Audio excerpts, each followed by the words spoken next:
Abacuque, capítulo de número 1. Nós vamos ler do verso de número 5 ao verso de número 11. Eu tenho como título da mensagem dessa noite: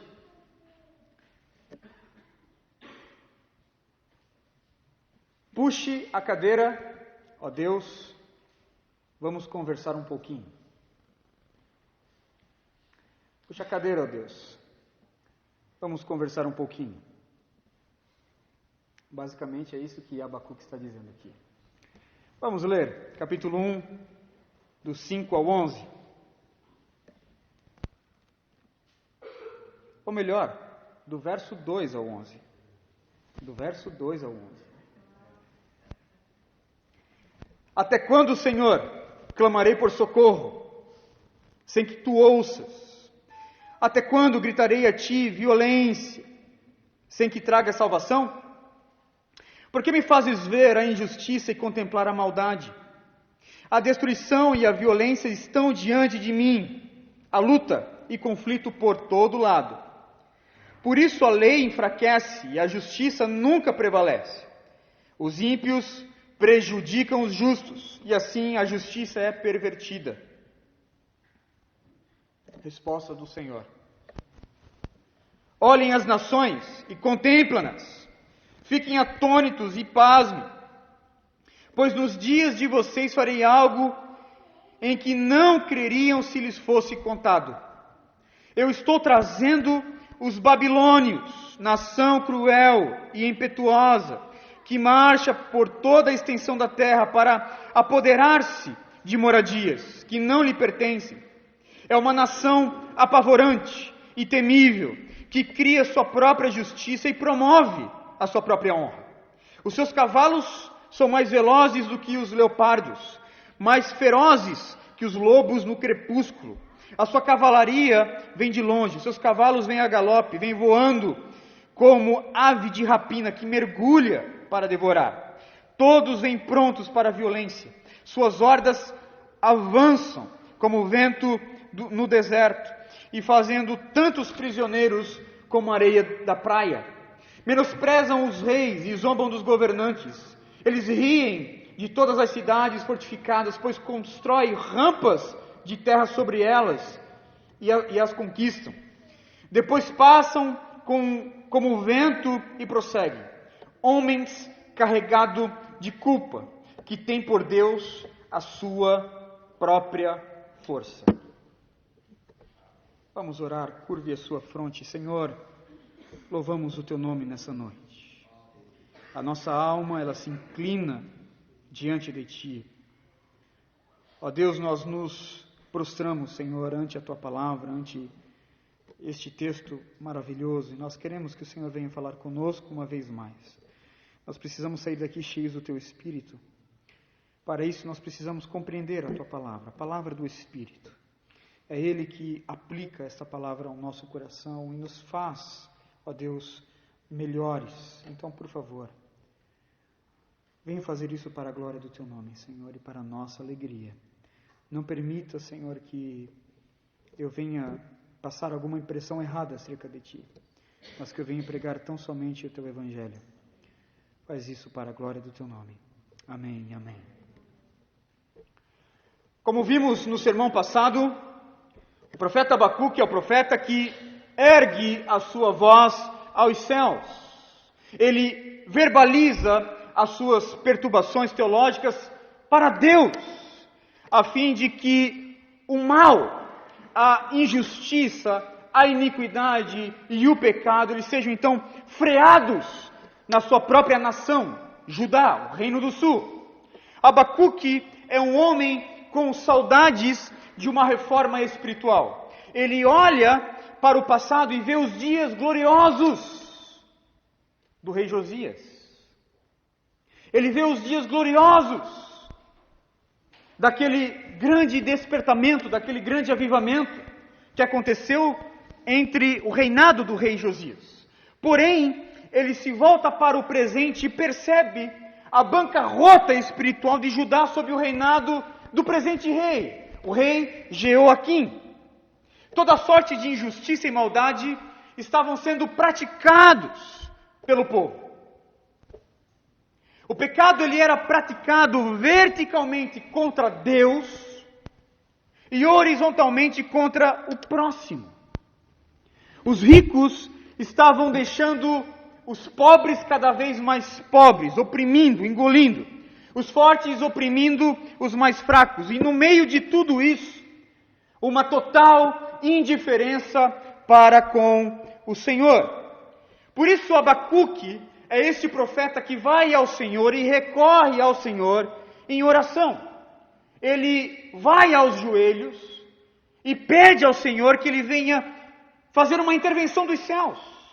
Basicamente todo o livro, com exceção do verso de número 1, ele vai mostrar então esse diálogo, essa conversa muito honesta de Abacuque com o seu Deus. E é nessa conversa de Abacuque com o seu Deus que nós somos então levados a confiar em Deus, apesar das circunstâncias. E mais do que isso, e mais importante, do que simplesmente passar por cima dessas circunstâncias, por ter uma boa visão, ser otimista com relação às circunstâncias, o próprio livro ele vai nos chamar então para confiar em Deus e depositar a nossa esperança em Deus e viver pela fé. O justo viverá pela fé. Onde você encontra isso? Aonde você encontra isso na Bíblia? Romanos, capítulo número 1, verso 16 e verso 17. No entanto, Paulo está se apoderando de uma fala que Abacuque disse lá no capítulo 2, verso 4, o justo viverá pela fé. O justo viverá pela fé. Basicamente o livro todo nos convida a isso. O justo viverá pela fé. Anos depois, lá escrevendo a sua epístola para a igreja de Roma, Paulo se utiliza então dessa verdade do livro de Abacuque, que coloca: o justo viverá pela fé. Muitos anos depois, os reformadores, a começar por Martinho Lutero, pegam então este verso, e nós temos então o grande verso da Reforma Protestante: o justo viverá pela fé. Essa verdade é uma verdade desde os tempos do profeta Abacuque. Os porquês levantados por Abacuque acerca das questões fundamentais da vida vão nos ajudar a construir uma forte compreensão correta da operação soberana de Deus na história. Portanto, nós não estamos diante de um simples papo, de uma conversa, meio que informal aqui, de um homem para com Deus. Não! Nós estamos diante de um diálogo muito sincero, que nos ajuda a compreender a soberania e a providência de Deus. E de fato este livro, o livro de Abacuque, vai nos empurrar para esta certeza de que Deus está governando a história de uma forma gloriosa, para os fins que Ele deseja.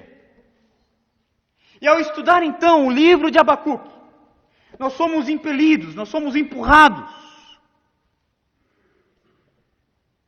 para compreender de que Abacuque, de que Judá, de que Nabucodonosor com toda a sua cavalaria e todo o império babilônico, que todos os homens são simplesmente coadjuvantes nessa história escrita por Deus, cujo papel principal é o próprio Senhor.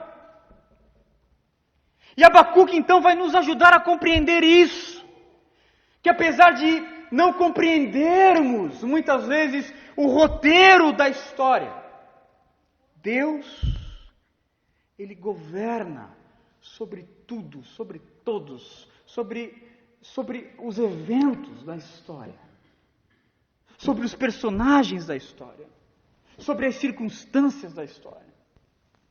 sobre os problemas que acontecem nesta história. É Deus que está por detrás dessas cortinas, fazendo com que os seus decretos venham ser executados perfeitamente da forma que Ele assim desejou desde a eternidade. Portanto, eu convido você para caminhar na exposição deste precioso livro, no livro de Abacuque. E aí eu quero entrar nos detalhes desse diálogo. E aí eu quero esboçar o livro juntamente com os irmãos.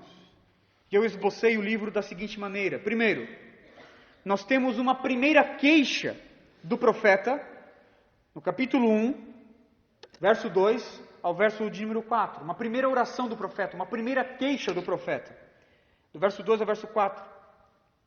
E aí nós temos a primeira resposta de Deus, do Senhor, ainda no capítulo 1, do verso 5 ao verso de número 11. Com esta resposta do Senhor, Abacuque então novamente levanta uma segunda queixa, que vai do verso 12 ao verso de número 1, do capítulo 2. E aí nós temos uma segunda resposta do Senhor para esta segunda queixa de Abacuque, que vai então do capítulo 2, verso 2 ao verso de número 20. E por fim nós temos então o louvor a Deus que Abacuque ele atribui dentro desta grande providência do nosso soberano Deus, que é o capítulo 3, basicamente inteiro, do verso 1 ao verso de número 19. Portanto, vamos caminhar então aqui nesse primeiro diálogo. A primeira queixa de Abacuque e a primeira resposta do Senhor. A primeira queixa de Abacuque, ela pode ser resumida com uma pergunta. Deus, por que o Senhor não faz nada? Por que o Senhor não está fazendo nada? Passado o breve epígrafe do verso 1, logo nós chegamos no verso de número 2. E a primeira pergunta de Abacuque é: até quando, Senhor? Até quando clamarei por socorro sem que tu ouças? Como nós ouvimos no sermão introdutório, Abacuque está indignado com a moral e com a ética dos seus conterrâneos. Por todo lado, os habitantes do reino do sul, Judá, estão praticando todo tipo de iniquidade, principalmente iniquidade com relação às injustiças sociais. Percebamos que Abacuque, ele nos pinta um quadro daqueles dias. Até quando gritarei a ti violência, sem que tu me ouças, sem que tragas salvação? Por que me fazes contemplar a maldade, a destruição? A destruição e a maldade estão diante de mim, a luta e conflito por todo lado. Por isso a lei se enfraquece, a justiça nunca prevalece, os ímpios prejudicam os justos, e assim a justiça ela é pervertida, do verso 3 ao verso de número 4. O cenário de Judá naqueles dias de fato era caótico. Abacuque ele usa pelo menos 4 termos aqui que descrevem a radiografia daqueles dias: violência, injustiça, maldade e destruição. Veja como é que ele coloca o reino do sul diante do Senhor: violência, injustiça, maldade e destruição. O diálogo, portanto, de Deus com o profeta se inicia com esta reclamação, com essa queixa do profeta Abacuque. Ele vive numa sociedade repleta de injustiça, repleta de iniquidade, e ele chama Deus, derrama sobre Deus as suas queixas, coloca sobre Deus as suas indagações. E o grande questionamento dele, de Abacuque, não é acerca da presença do mal, não é acerca da existência do mal. Até porque ele não pergunta, por quê? Por quê, Senhor? Mas ele pergunta, até quando? A queixa de Abacuque é: até quando? Ele sabe que desde Gênesis 3, com a chegada do pecado, o mundo virou um caos, está de baixo para cima, está invertido todas as coisas, está uma bagunça. No entanto, há uma contínua maldade, há um contínuo pecado, há algo não pontual, mas algo recorrente no reino de Judá, no reino do sul. A maldade desenfreada, ganhando espaço dia após dia, dia após dia. Portanto, não é a presença da violência, da injustiça e da maldade e da destruição que deixa Abacuque perplexo, mas a aparente inatividade de Deus diante disso. É a aparente inatividade de Deus, é o aparente silêncio de Deus com relação a este mundo caótico. E aí a perplexidade do profeta expressada com esta indagação é algo que nós podemos encontrar, por exemplo, nos saltérios, principalmente naqueles salmos que nós chamamos de salmos imprecatórios. A alma de Abacuque aqui é uma alma que busca justiça, busca juízo, busca disciplina, tal como os salmos imprecatórios, que rogam maldição, basicamente, para os seus inimigos. Você pode ver isso no Salmo 6, verso 3, Salmo 35, verso 17, Salmo 74, verso 10, Salmo 79, verso 5, Salmo 80, verso 4, Salmo 89, verso 46, Salmo 90, verso 13, Salmo 94, verso 3. Quando o salmista, então, ele roga juízo de Deus para com seus inimigos. Abacuque, portanto, ele veste esta roupagem de salmista e ora a Deus pedindo juízo para com o seu povo. Ele olha para Judá e vê o povo da aliança, principalmente aqueles que eram fiéis a Deus, homens honestos, sofrendo na mão de homens maus dentro de Judá. A opressão era dentre aqueles que estavam em Judá. Eram homens maus, ímpios de Judá, que estavam oprimindo homens fracos e homens de bem de Judá. E aí, em outras palavras, Abacuque está orando: Deus, o teu povo constituído de filhos de Abraão, herdeiros da promessa, o teu povo está sofrendo. Por que então esses homens maus não são fulminados por ti? Por que esses homens maus não são encontrados pelo teu juízo? Por que o Senhor não os alcança com a tua mão forte? Vejamos, portanto, que o aparente silêncio de Deus era o que incomodava Abacuque.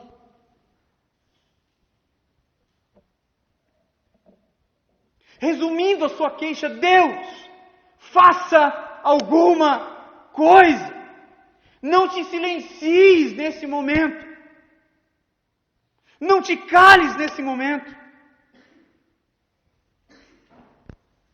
Abacuque, inclusive, ele consegue ver dentro dessa aparente inatividade de Deus que a lei do Senhor no meio do povo estava sendo afrouxada.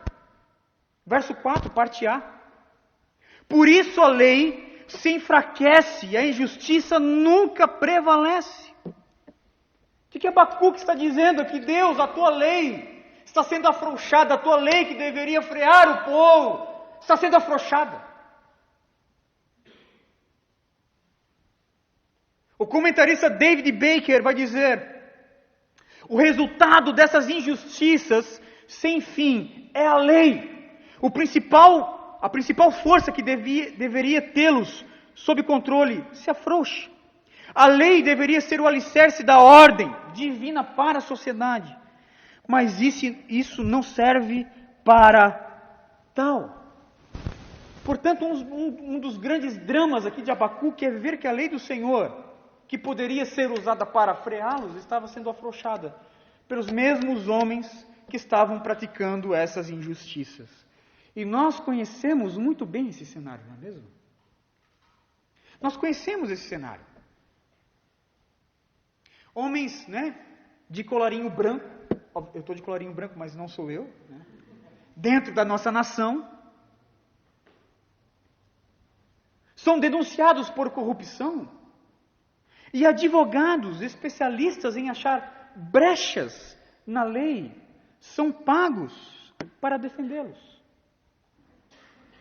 E aí você vê a Constituição que deveria ser usada para prendê-los, A própria Constituição, ela é usada então para inocentá-los, inocentar o culpado.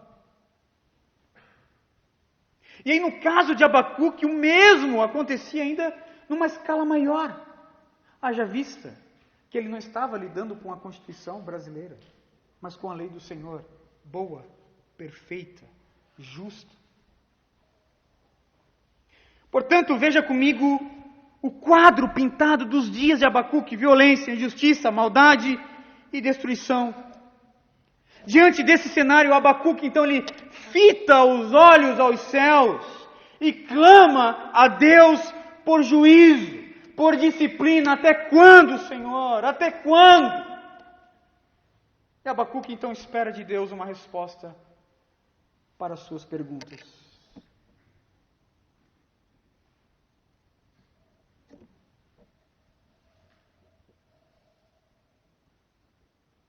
Até quando o Senhor não vai fazer nada?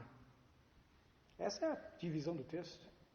Resumindo o diálogo de Abacuque, é exatamente isso. Até quando o Senhor não vai fazer nada? E nós chegamos no verso 5, do verso 5 ao 11. Nós temos a resposta de Deus para Abacuque. Quem disse que eu não estou fazendo nada? Quem disse?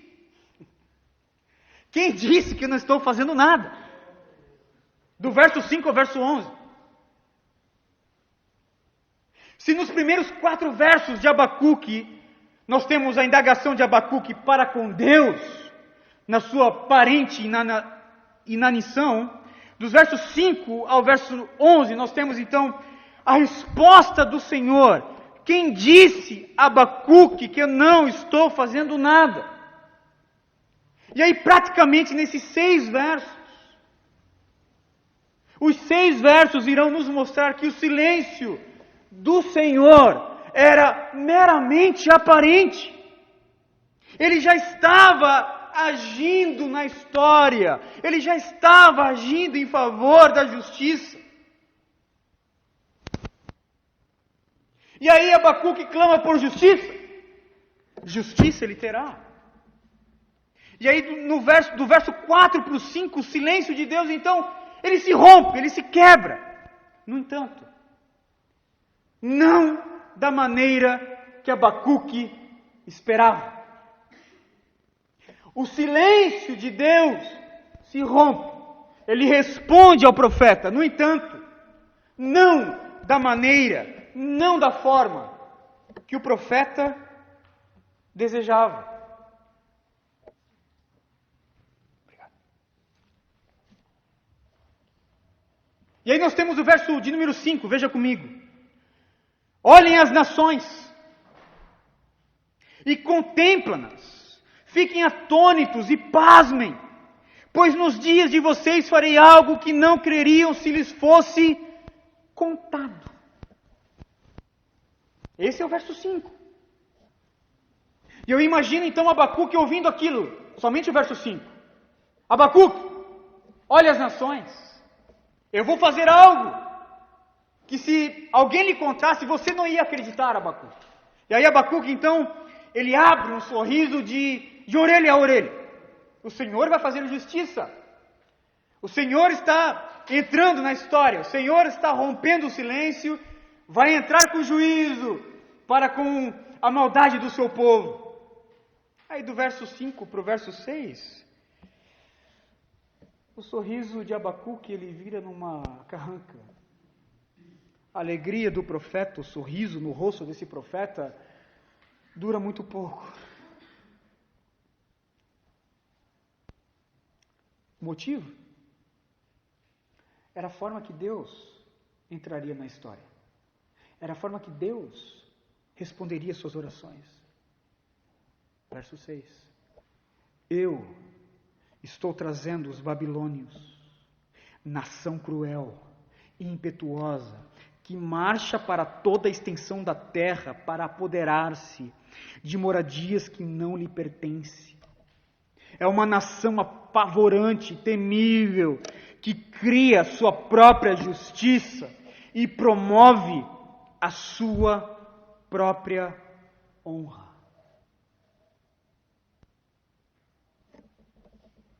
Se Abacuque tinha motivos para tremer diante do cenário caótico dos seus dias, agora com a invasão dos babilônios,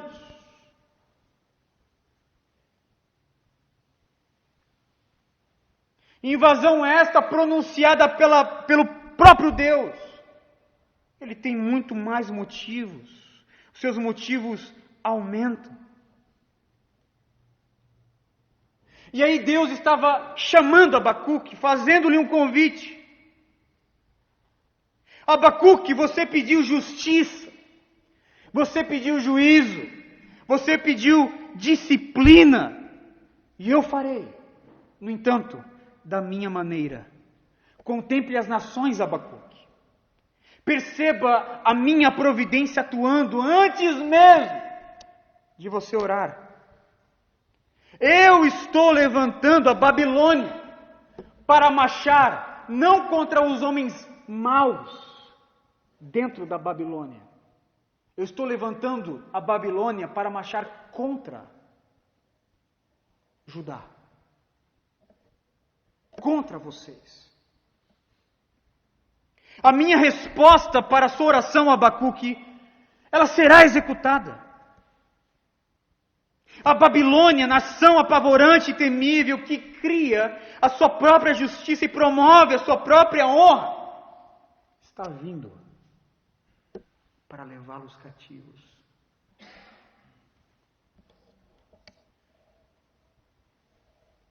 Deus se utiliza, meus irmãos, da Babilônia para executar o seu juízo nos moldes da Lex Talionis. Talvez você já ouviu a lei de Talião, olho por olho, dente por dente. Uma medida exata de justiça, uma medida exata de juízo. Maldade e violência Judá está fazendo? Maldade e violência ela terá. Maldade e violência eles estão praticando? Maldade e violência será a pena dela. Para por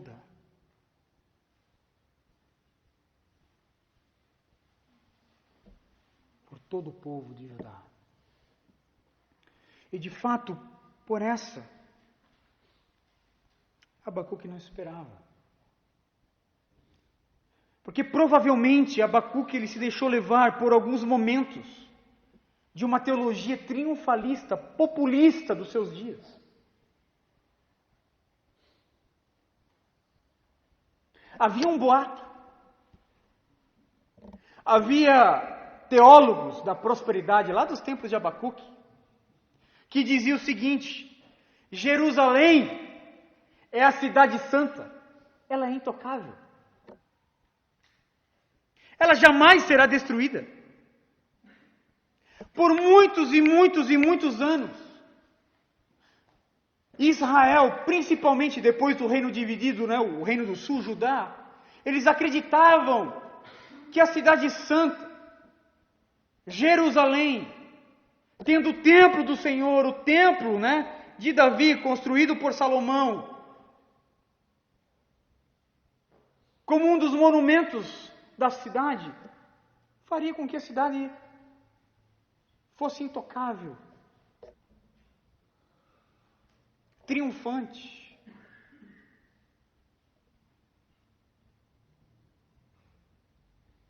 Essa teologia possivelmente chegou em Abacuque. Uma teologia triunfalista. A cidade nunca vai ser sitiada. A cidade nunca vai ser tomada. A cidade nunca vai ser saqueada. Jerusalém não vai ser destruída. Você pode ver isso em Amós capítulo 6.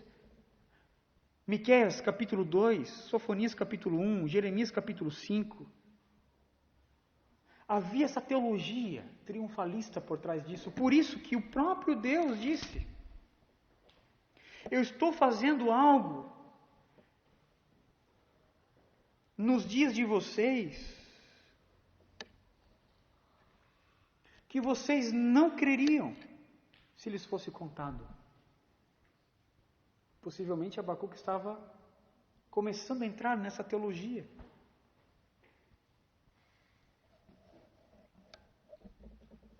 É Jesus, não, ele estava aqui também, mas não, né?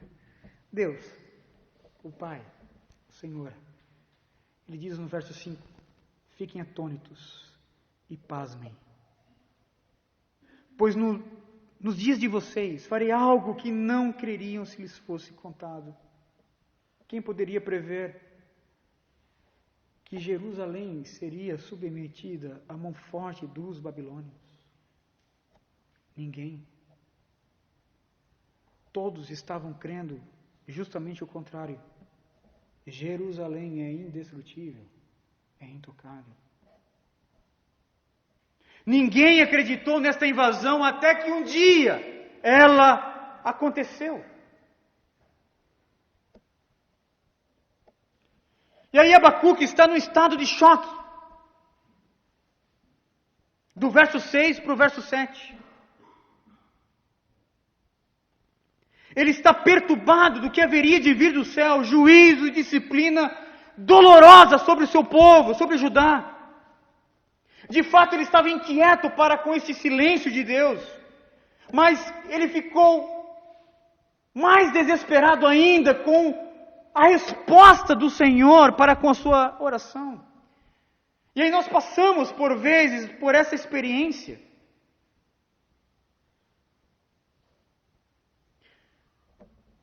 De orar ao Senhor, de pedir ao Senhor e Deus simplesmente não se sujeitar à nossa vontade.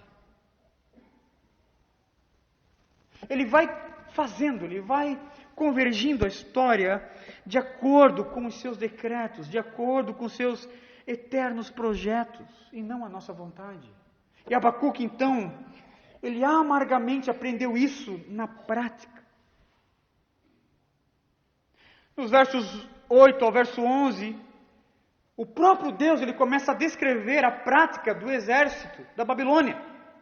Veja comigo. Os seus cavalos são mais velozes do que os leopardos, mais ferozes do que os lobos no crepúsculo. Sua cavalaria vem de longe, seus cavalos vêm a galope, vêm voando como a ave de rapina, que mergulha para devorar. Todos vêm prontos para a violência. Suas hordas avançam como o vento no deserto, fazendo tantos prisioneiros como a areia da praia, menosprezam reis e zombam dos governantes, riem de todas as cidades fortificadas e por elas as conquistam. Depois passam como o vento e prosseguem, homens carregados de culpa e que têm por Deus, a sua própria força.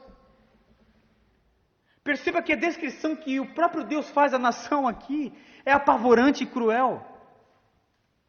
A cavalaria da Babilônia, essa cavalaria é descrita como mais veloz do que o leopardo, mais feroz do que o lobo no crepúsculo. Obviamente Deus está se utilizando da símile aqui para descrever o exército babilônico.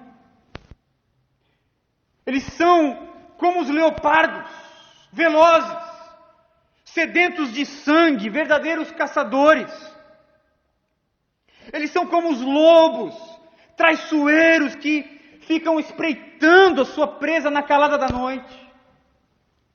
Eles são como a ave de rapina, como a águia que mergulha de cabeça a fim de fincar as suas garras na sua vítima. Eles eram tão cruéis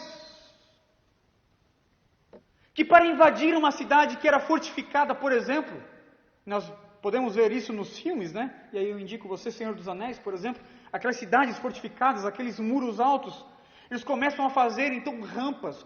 Como? Possivelmente com despojos da guerra, com entulhos, colocando entulho sobre entulho, despojos sobre despojos e fazendo rampas para conquistar as cidades. O próprio Deus diz aqui que eles não respeitam reis e nem governantes. E aí os anais da história vão dizer que, por exemplo, era prática da Babilônia colocar os reis conquistados, os governantes conquistados, dentro de jaulas como animais.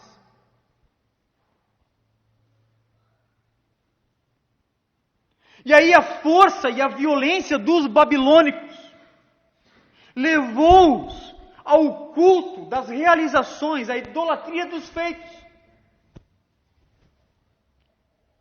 Veja o verso 11, parte B. Eles são homens carregados de culpa, que têm por Deus a sua própria força. Sabe que descrição é essa? É a descrição de uma nação, de um povo, de uma violência desenfreada e cruel, de um exército que se acha deuses da guerra. Eles cultuavam os feitos, eles cultuavam as conquistas.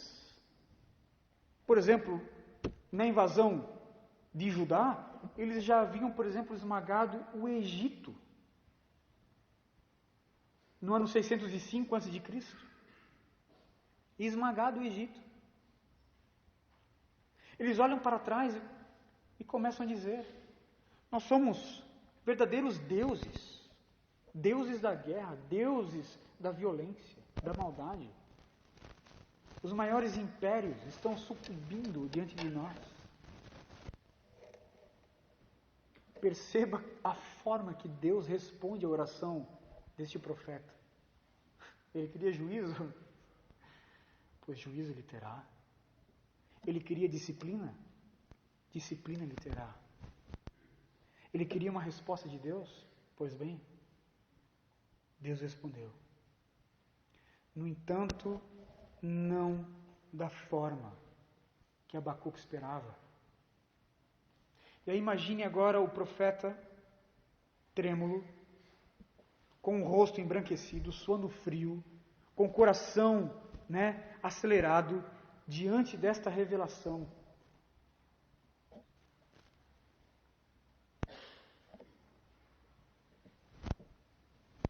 Deus respondeu a minha oração. No entanto, Ele respondeu a minha oração da forma dele. E é neste momento que Abacuque, então, ele é levado a confiar em Deus. De que Deus é bom e justo. Que Deus, ele sabe muito bem aplicar a sua justiça, inclusive justiça é um dos seus atributos. Deus, ele não precisa da nossa descrição, Deus não precisa saber a nossa opinião acerca daquilo que é certo, daquilo que é justo. Ele sabe. Nós precisamos confiar nele. Abacuque estava sendo convidado, convocado a confiar de que Deus, apesar de estar levantando os babilônios, era bom e justo. Este é o nosso Deus.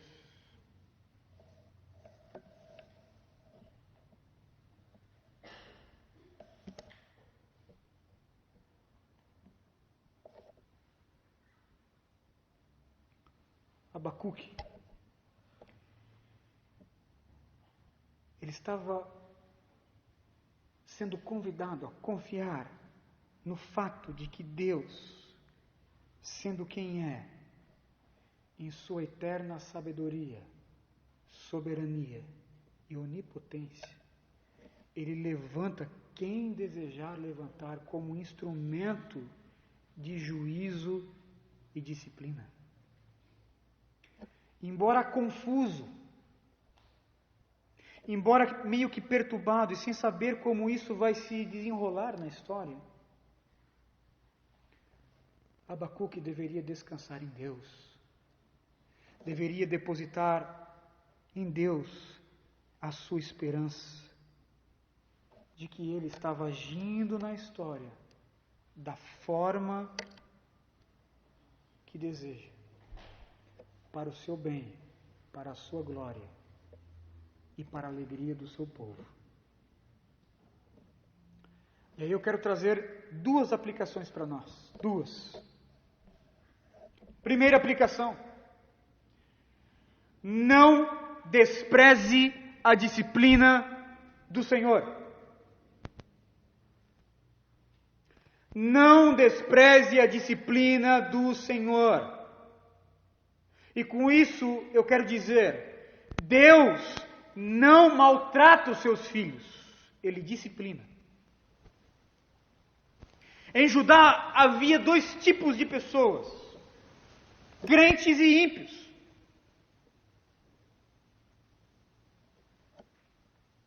Filho de peixinho, peixinho é. Mas filho de crente, não é crentinho. Não é porque eles estavam em Judá, dentre o povo de Judá, que todos ali então faziam parte da aliança. Todos deveriam buscar o Senhor, mas nem todos buscavam. E aí esses dois tipos de pessoas, crentes e incrédulos, crentes e ímpios, faziam parte do mesmo povo de Judá. E aí veio então a invasão babilônica. E ambos, crentes e ímpios, crentes e incrédulos, foram levados ao cativeiro para sofrer durante 70 anos.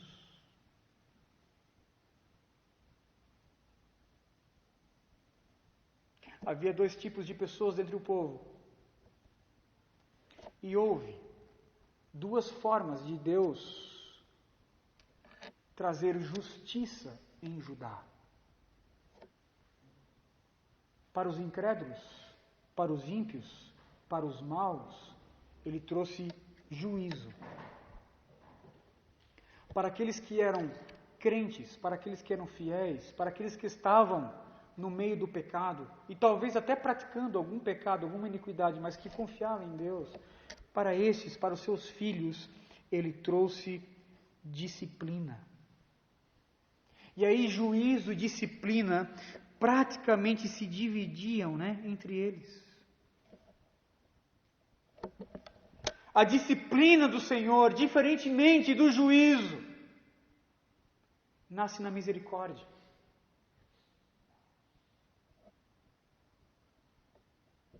E porque Ele estava então praticando, disciplinando os seus filhos em Judá? Porque Ele os ama. Porque Deus desejava com que os seus filhos, o povo da aliança em Judá, viesse então a pecar menos, a livrar tudo o que lhes atrapalha. Veja, por exemplo, Hebreus capítulo 12, abra comigo, Hebreus 12, verso B, não, verso B não, verso 5, parte B.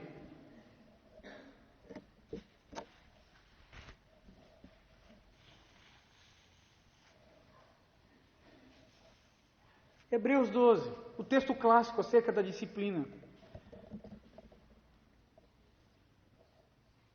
Meus filhos, meu filho, não despreze a disciplina do Senhor e nem se magoe com a sua repreensão, pois o Senhor disciplina a quem ama e castiga todo aquele a quem aceita como filho. Suportem as dificuldades, recebendo-as como disciplina. Deus os trata como filhos. Ora, qual o filho que não é disciplinado por seu pai? Se vocês não são disciplinados, e a disciplina é para os filhos, então vocês não são filhos legítimos, mas ilegítimos. Além disso, tínhamos pais humanos que nos disciplinavam, e nós os respeitávamos. Quanto mais devemos submetermos ao Pai, dos espíritos para assim vivermos. Os nossos pais nos disciplinavam por curto período, segundo o que lhes parecia melhor, mas Deus nos disciplina para o nosso bem, para que participemos de sua santidade. Nenhuma disciplina parece motivo de alegria no momento, mas sim de tristeza. Mais tarde, porém, produz fruto de paz para aqueles que por ela foram exercitados. Para alguns de Judá, o cativeiro foi de juízo, um juízo retributivo de Deus. Para outros, para os filhos, o cativeiro foi amor e disciplina. O juízo é sem misericórdia, a disciplina nasce em misericórdia. Enquanto o juízo caía sobre alguns como retribuição da maldade, a disciplina caía sobre outros como cuidado e zelo do Senhor. É isso que o autor de Hebreus vai dizer, é isso que o autor de Hebreus traz aqui como um conforto para todos aqueles que passam por algum sofrimento. Deus, Ele traz essa disciplina, Ele traz essa correção, porque nós somos amados por Ele. A vara da disciplina cai sobre o nosso lombo, sobre aqueles que são filhos de Deus, porque Deus os ama. Se somos disciplinados, somos também filhos de Deus. Basicamente é isso que Hebreus está dizendo. Se somos disciplinados, é porque nós somos filhos de Deus, pois nenhum pai que ama o seu filho deixa de discipliná-lo. Minha mãe me disciplinou muito. Eu apanhei muito, gente. Eu acho que eu apanhei até pouco do que eu, se fosse levar em conta aquilo que eu merecia. Mas glória a Deus por isso. E aí Hebreus vai dizer, a disciplina, a vara, no momento não é algo que traz alegria, traz tristeza, mas no futuro, depois, traz alegria. E eu olho para trás, glória a Deus, sou alegre, porque Deus usou a minha mãe e me castigou, me trouxe disciplina, como vara, com vara e outros instrumentos de tortura que ela tinha em casa.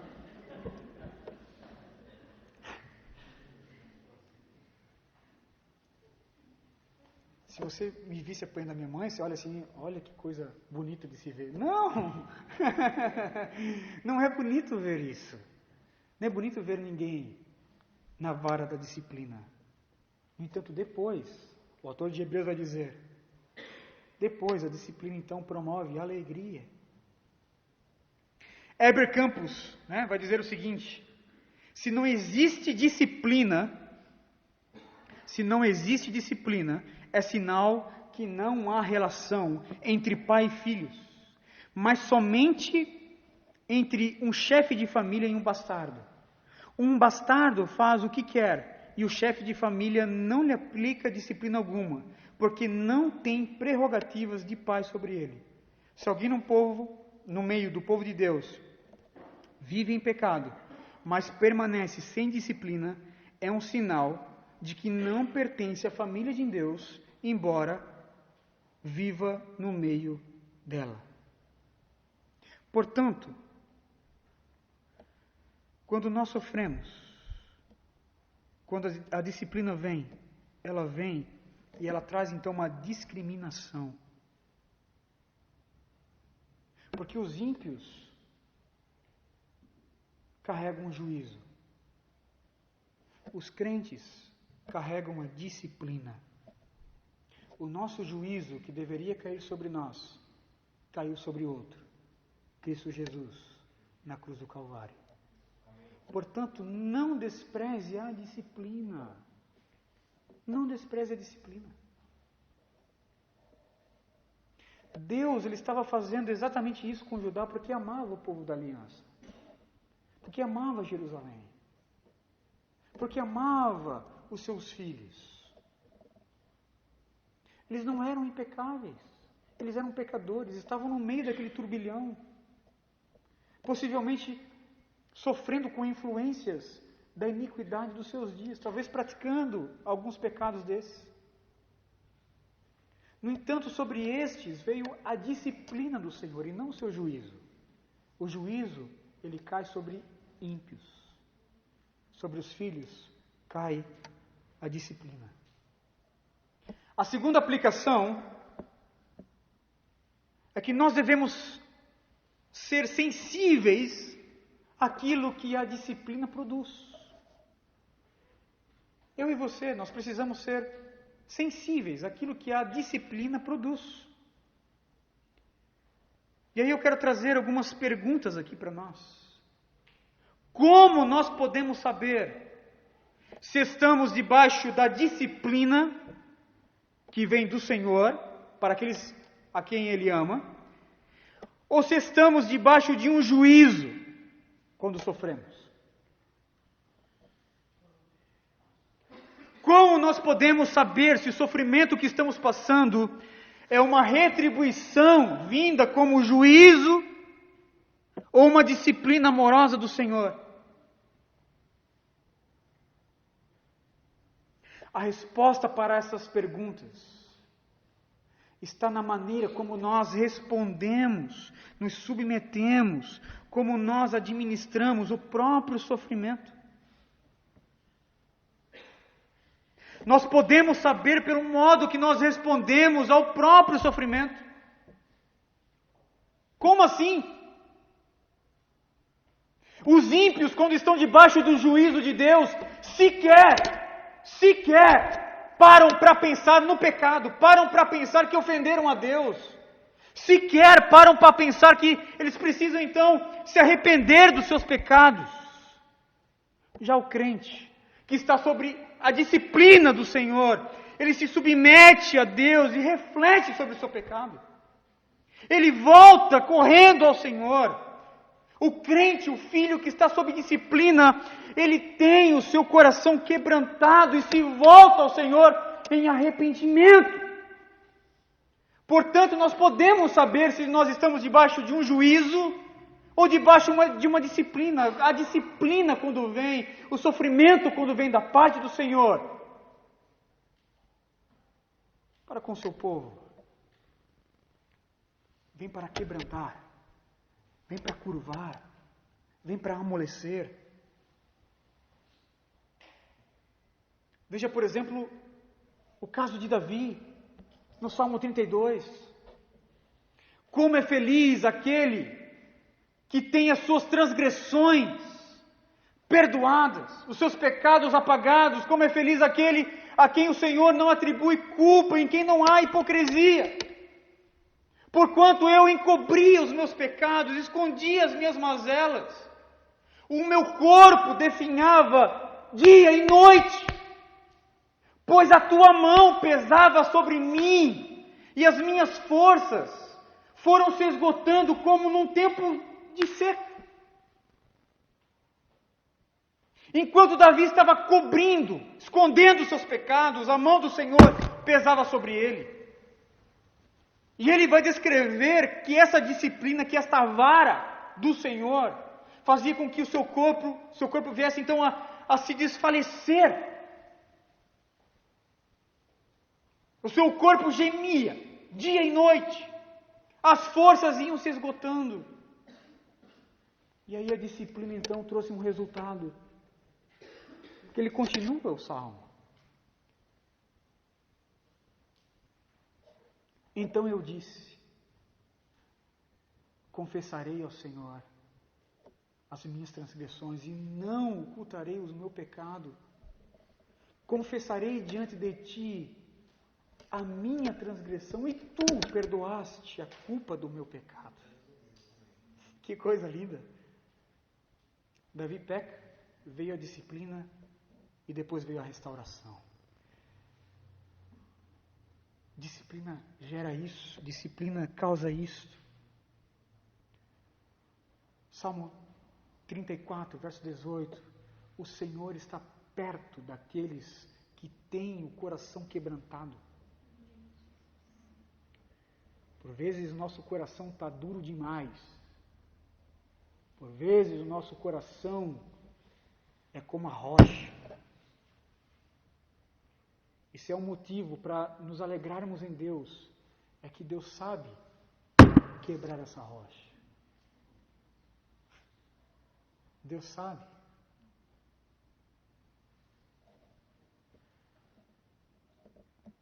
O ímpio, debaixo do juízo, vai dizer o seguinte: eu preciso ser forte. Eu preciso, tomar a minha postura. Eu preciso, então, dar a volta por cima. O que não me mata me fortalece. Sabe quem disse isso? Nietzsche. Filósofo, existencialista, cético, inimigo dos cristãos. O crente, o cristão, ele passa por tudo isso. E diferentemente de Nietzsche, ele vai dizer: Deus, ele precisa me amolecer.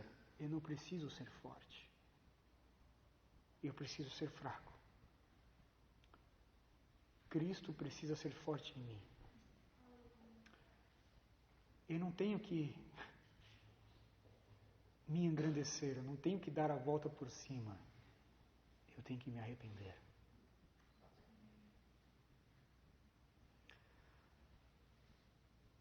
Que possamos buscar isso em Deus.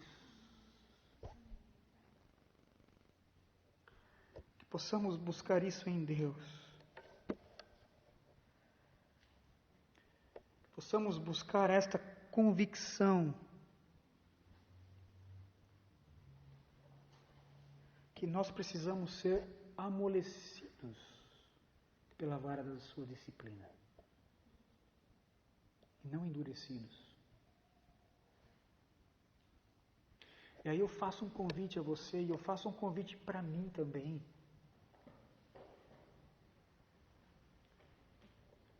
Você ama o Senhor? Amém? Você ama o Senhor? Ele te ama também. E sabe o que vai acontecer? Eu não sou um profeta. Mas sabe o que vai acontecer? Haja vista que nós somos pecadores. Haja vista que por vezes nós somos um bando de arrogantes, soberbos, orgulhosos. O que vai acontecer?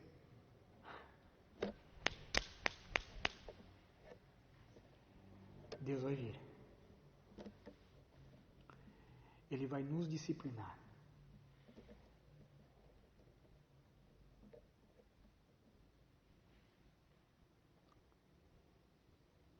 Ele vai nos corrigir.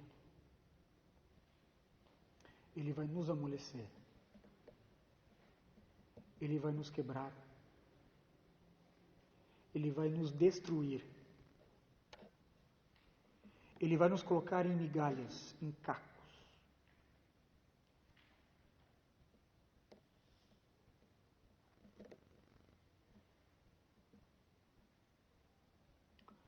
E tudo isso porque Ele nos ama. Tudo isso porque Ele nos ama. E porque Ele nos ama, Ele precisa nos frear. Frear o nosso pecado. Porque Ele quer o nosso bem. O nosso bem e o bem da sua glória.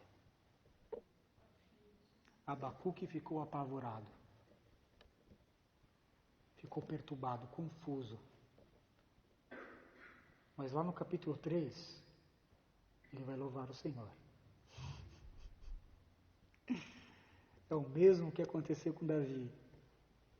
Pecado, disciplina, arrependimento e louvor.